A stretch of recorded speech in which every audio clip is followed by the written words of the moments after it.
Welcome to the Big Blue Radio Show, coming to you on Tulsa Community College's online radio station, The Grid, and on the Creativity Channel. I'm Lee Goodson, president of Tulsa Community College. And I'm Greg Stone, provost of TCC's Metro Campus. Recently, we visited with Dr. Brett Campbell, vice president of workforce development and provost of the Northeast Campus, to talk about TCC's growing impact on the local business, aviation, and manufacturing community. Today, we're bringing you that conversation recorded at Convocation 2016 here on the Big Blue Radio Show.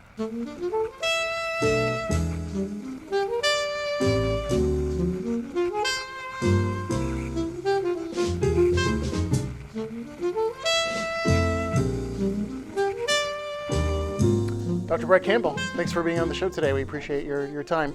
Your new role as vice president for workforce development is a new one for the college. Talk us through briefly about how that role came about and what needs in the community that's going to help serve. Absolutely. You said two key components, workforce development and the community. And so a large part of this position, first-time position within the college, even though there's been an existence of different layers of positions, excellent workforce development programs, there really hasn't been that high level of a position to go out and work directly in the community and then funnel and be the conduit back and forth between the academic programs. And so it's an exciting position. It demands really a lot of time to get out and work with businesses and industries and understand. So a big relationship builder for me has been working with the Chamber of Commerce and working with the manufacturing alliances, health sciences alliances, in the local community. But it all is about making a strong commitment and connection in business and industry with the local community. So workforce development, university transfer. That's what we talk about at a community college frequently as we're talking about our various programs. If you're talking to somebody who isn't in the community college system all day, every day, how do you explain that in such a way that they understand it by the time you're done with that conversation? Great question. Yeah. It is. Many times in higher education, it's about, it's knowledge acquisition. It is all about kind of that higher order learning experience. And not that that's not self-evident within the workforce development programs. The knowledge acquisition and the ability to be a critical thinker, all those things that business needs, that's really one of the ways that I try to define or I try to tell that story. But it is a direct pathway to a job. And so many times the workforce development programs are listening to the needs of the local businesses, listening to the skill sets that are needed, and that can come in a couple of different ways. It could come in a certificate program, it could come in an advanced, a very expedited degree program, it could be in a continuing education program. Workforce development programs closely and very strongly are tied to the needs of the local business and industry. And for the most part, they're going to lead to a direct pathway for a student to gain a job or to gain a better job, as opposed to that transferability into a four-year program where it's about matching up with the receiving institution. And that's not to, just as a follow-up, that's not to preclude somebody who's been through a workforce program to stack up those opportunities and then eventually transfer to a bachelor's, right? Right. Oh, that's a fantastic. And I think that's one of the, the colleges that do this extremely well, and I think at TCC as well on the path to doing this is to really parallel and to align all of those programs, all of those credentialing opportunities, and to listen to their local business and industry to try to develop credentials and certificate programs that will lead to ultimately more academic programs. What we want is we want more academic completers that are working in the local community, and their lives are improved, their businesses are improved, and ultimately they're either coming back to complete an associate degree or they're completing that associate degree and then moving on to a bachelor's degree. But so many times what we hear from students is they need to know, well, what's the path? How do I do that? How do I start with, I'm doing some accounting, here at my little company. I've kind of been tapped on the shoulder now because they want me to do the HR part too, and I don't know what that is. I need to find out a little bit more about human resources and human resource management. Do you have a course in that? And that's where kind of the dialogue starts. And of course, they're not thinking about moving on to a master's in, human resources, but it might be where they wind up. And so it's really incumbent on us to make sure that we develop those pathways, in a highly defined manner. The challenge, a little bit more so in workforce development, is that you have to work strongly with business and industry.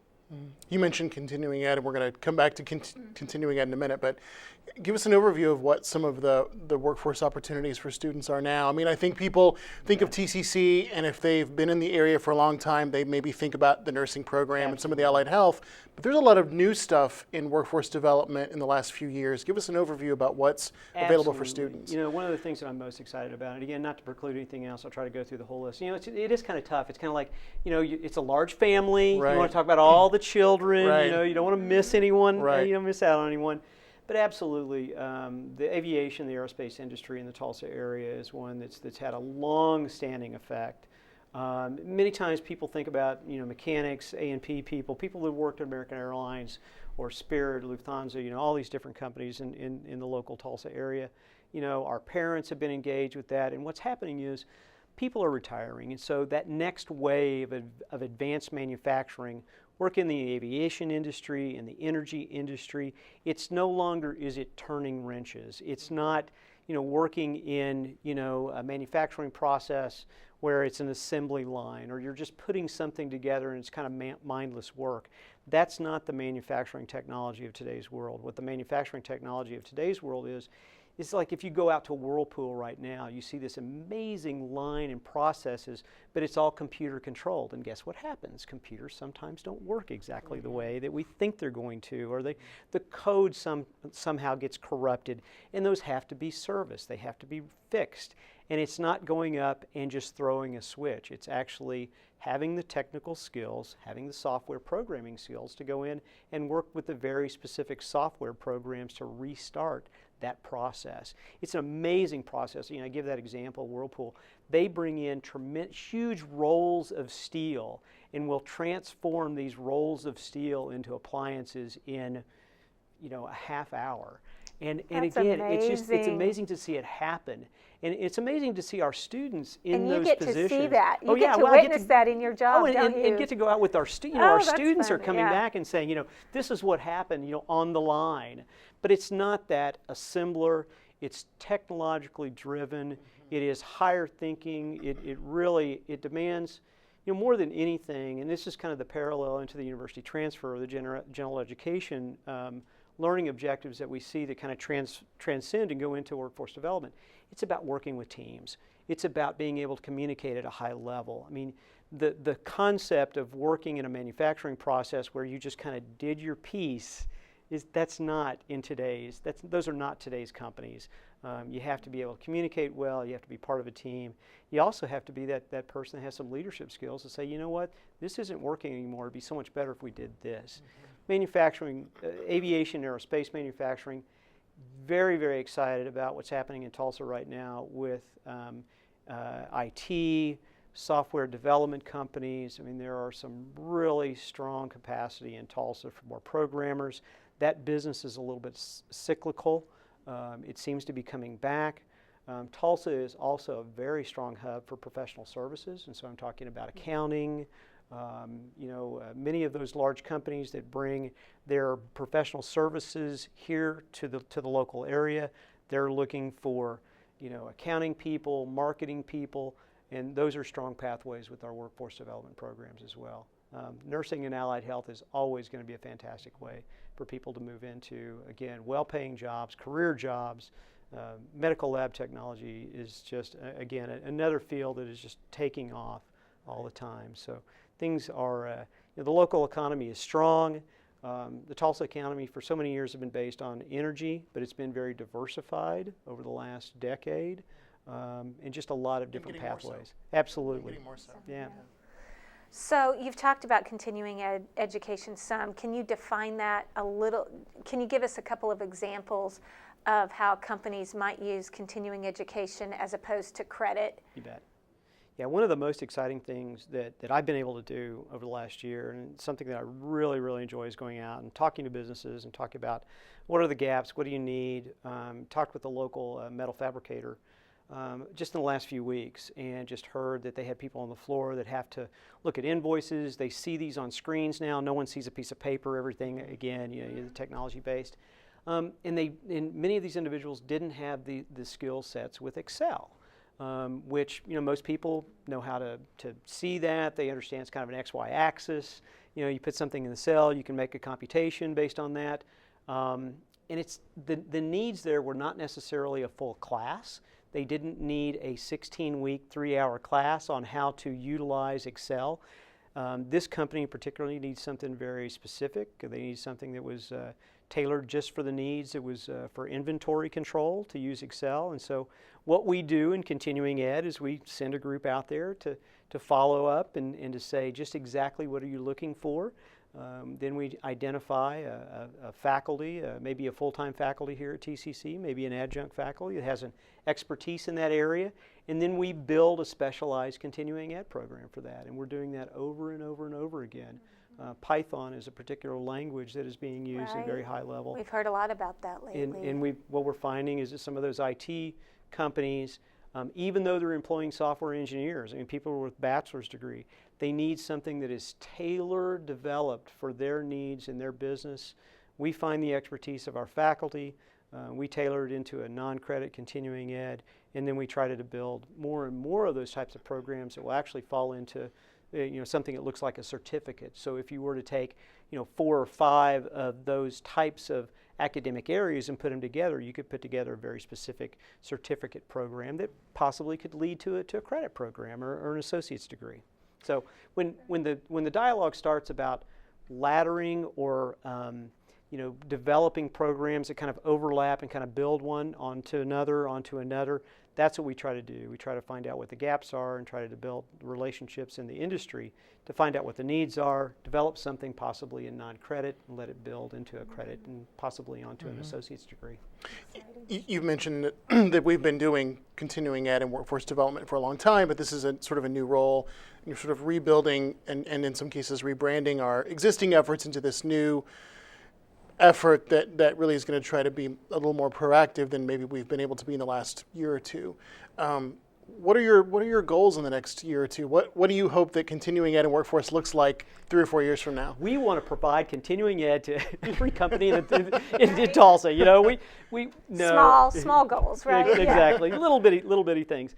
No, actually, a very methodic, intentional approach. And I have to give a lot of thank yous to the work of the Chamber of Commerce here in Tulsa. They have developed really what would be called a roadmap for the engagement for workforce development for continuing ed. They didn't really know that they were doing that, but they identified 7 core, strong business areas that we're able to look at. And so we're intentionally working with those areas. We've reached out to the aviation aerospace first, business services next.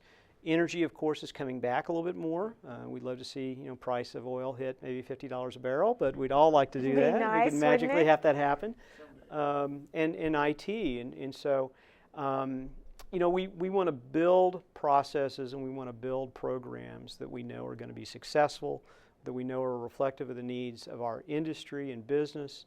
Another big piece that we want to build, that we had a pretty good system there, but we want to take it to the proverbial next level, is the cycle of listening to our advisory board members. The advisory boards basically are the industry leaders in the areas health science, manufacturing, IT, that really give the feedback to faculty about, hey, this is working in your curriculum, or this is not working, or this is something that's totally changed to the needs of our business and industry right now. But build that cycle to make sure that the pivots that we make in curriculum, the pivots that we make with programs, or even the new programs that we develop are really reflective of the needs of local business and industry. So today's convocation, and we're on your old stomping grounds of Southeast Campus, where you just late spring left as provost to become provost of Northeast Campus. In fact, you and Provost Gibson traded spots. We did the switch the middle of the night. You did it in the middle of the night. Change keys. Yeah. It's kind of like the time change or something like that, right? So talk to us a little bit about what you see as the future of Northeast Campus and what your goals are there. Listening to our convocation speaker, and again, the focus on really what is the true value of the community college. It is about taking individuals that maybe were not going to go to college, do not have that long-term family history of participating in higher education, and really bettering their lives through a course of educational courses or a certificate or an associate degree or moving on to a bachelor's degree to really land them into a career that's going to really make deep impact. That, I think, is the focus and what needs to be always the focus of the community college, certainly the focus of Northeast Campus. There are even more specific challenges in Northeast Campus. Literally, Northeast Campus, the needs are diverse. One of the biggest needs there is it really sits in the middle of a food desert. There's just not a lot of opportunities. I mean, there's things that we do on the campus with Food on the Move. So many wonderful programs through Dr. Gibson's leadership over the last few years. I think it's something that we continue to add on. I think it's something that we want to continue to focus on, listening to the needs of McLean High School, building those very intentional relationships with Tulsa Public Schools. I know that there is a tremendous opportunity to build these certificate programs with students that are coming out of those TPS high schools as well as others. But that's an intentionality, and that's a focus that we want to provide at Northeast Campus. Great. Well, we want to ask you the question we ask all of our guests just as we wrap up with a remaining minute or two. It's the most difficult question. It you're is. gonna be asked This all is the day. most anxiety. This is actually If you could go back and revisit your 18-year-old Brett Campbell self before you went off to college, what piece of advice would you give? So very simple, but there's a little bit of a story that I want to tell to kind of set it up. And so I was a geology major when I went to school at University of Oklahoma, and the price of oil plummeted, and decided late that I wanted to change my major. And so I would pick up a history or a political science class because I seemed to do well in it, and I really liked it. And so about my senior year, I changed my major. And about your senior I won't year. say exactly when. Yeah, to the. And your parents my said, parents were furious. Yeah, My right. parents were so Okay. furious. But I had an upper division history course, and it was a Reformation era of England, and I'll never forget. In these kinds of classes, there was usually just a midterm and a final, and so I got the midterm back, and. Oh gosh, I can't think. F. Gerald Goldsworthy, I think was the name. Very austere, history, full professor at OU. And he wrote on my book that had a blue cover on the front. It said, "Mr. Campbell, you are far more capable than this drivel." Yes. Nice. Yes, and I didn't know what drivel meant. Did I knew you I had look been. that up? Yeah, I didn't know it. Yeah, Okay. Dictionary.com didn't even Right. exist Yeah. in It didn't exist back in 1984. the- Yeah, so, I gotcha. So I went in and I talked with him. And I just said, I don't know what this means. And he said, well, you participate in class. You seem to be, passionate about, Charlemagne, whatever it was that we were talking about. He said, but you don't seem to be able to translate what happens in class to the written word. And you have to be able to do that. And it was the first time someone really had given me the feedback, you need to be able to write. And it was at that point that I connected with him, and he basically gave me the feedback. The only way to improve your writing is to write. I mean, you just have to write, and you have to be open to feedback. And so it literally was the first faculty member that I went into their office, because when I was over in Geosciences, you didn't have to do that. You didn't have to write. You didn't have to do that. You just had to look at the rock. Right. Yep. And so I would give the feedback to my 18-year-old self to make those connections earlier and more meaningful. And I would say that to our listeners too, that really is the biggest part, or one of the biggest components of the college experience. Get to know your faculty. Go in and ask them what drivel means. Hopefully you don't get that on your blue book. But go in there and talk to them. I mean, ask questions. I mean, if I would have done that, well, there's no telling, what direction. But I'm glad that I did that, because my last year experience was much, much better than my first 3 years. And it was largely because of that one faculty member. That's great advice. That is great advice. Thanks for sharing it with us. And thanks for, again, giving us a little bit of your time today. We really appreciate that. And thanks to all of you for watching and listening. Don't forget you can find us every week on The Grid, tulsacc.edu/thegrid, and on the Creativity channel. And we will see you next time.